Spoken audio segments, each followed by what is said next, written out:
The building is inland. Kerry, I know you live and work there. What about your home? I live a little bit further north, and I was lucky, so I survived a little minor roof damage, but by comparison, what we're looking at here, I suffered very little damage at all.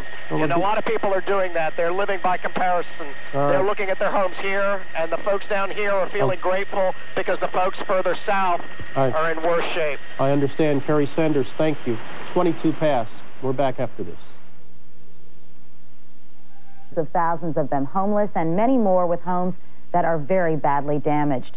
Vicki Castellano of Homestead, Florida is one of those. This morning she's outside a shelter in Miami along with her 2 children, Lisa and Matthew. Good morning to all of you. Good morning. Vicki, I know that you live in Homestead, one of the hardest hit areas. First of all, where did you ride out the storm?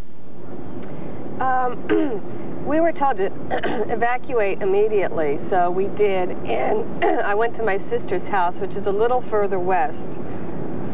What happened once Andrew arrived? I understand it was an extremely harrowing experience for you. Yes. The children were asleep in a back bedroom, and I went in to check on them at about 3:30 or 4 o'clock, and it was...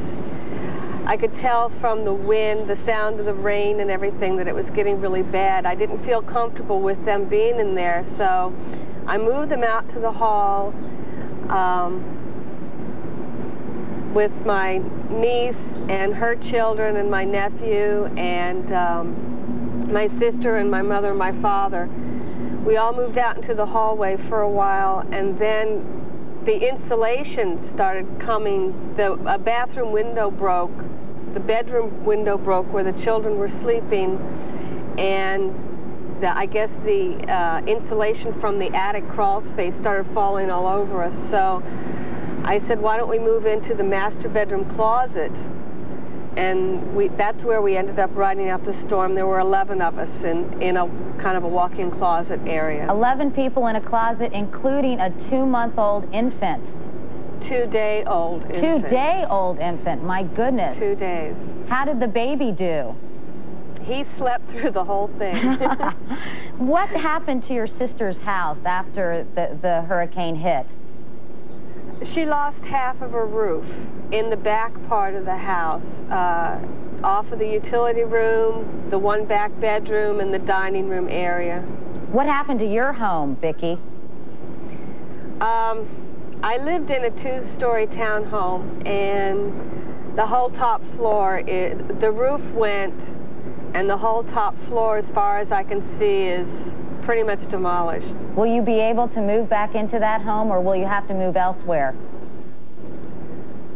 I really don't know. I went there for about 5 minutes. My nephew drove me over there. That was the only way we could get over there because he has a truck. It was very flooded. No other cars could get through there. I went there for, I couldn't stay more than 5 minutes. I walked in, I have 2 dogs. They were upstairs underneath the plasterboard. When they heard me, they started coming out of the rubble, and I was just so thrilled to see that they were alive that we put them in the truck. I just looked at everything just for a few minutes and left. I couldn't take it anymore. How long will you all have to stay in a shelter, do you know? I have no idea. I've been trying to get back to Cutler Ridge. My parents went back to their house in Cutler Ridge. They have a roof over their whole house. They had a lot of water damage and a few windows blown out. But other than that, I've been able to talk to them, and their house is livable. And I'd really like to get back to Cutler Ridge so that I could help them. My dad's not in the best of health, and I think he could really use my help. But I'm stranded here, basically. All right. No transportation. We're going to talk to another family right now in New Iberia, Louisiana. Pierre and Miriam Schwing are just starting to consider the rebuilding that faces them. Good morning to you as well. Pierre, can you hear me? Can you all hear me? They lost us. All right, let's go back to Miami and we'll attempt to fix that audio. Vicki, I understand that you were expecting to begin a new job this fall, but that's fallen through. Can you explain that to our viewers? Yes, I'm a Dade County public school teacher, and with the budget cuts and everything, I was surplus. I worked at one high school, South Dade High School, for 11 years, and I was placed on the surplus list. They finally replaced me at Campbell Drive Middle School, which is only 2.5 miles away from my house. You were... I don't know. I'm sorry. You were... I know you were expecting to start teaching at another school, but that school was leveled during the hurricane, was my understanding. I haven't heard anything. I've been trying to ask. I talked to the principal here at this school. I ran into him yesterday, and he said that a lot of the schools south of Kendall were in bad shape. Vicki, before we say goodbye, a lot of people here in New York are talking about just how an experience like this changes someone. How has it changed you or your perspective? Well, you learn not to be very materialistic.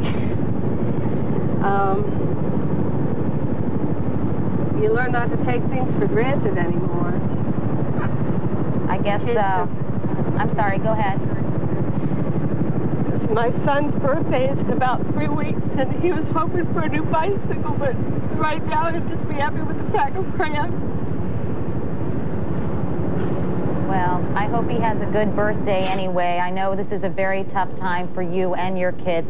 Vicki Castellano, Lisa, and Matthew, our hearts go out to you, the best to you, and good luck. Thank you. We'll be back in a moment. This is Today on NBC. Trying to make good on their claims. The damage estimates are up into the billions of dollars, I think, as recently as yesterday.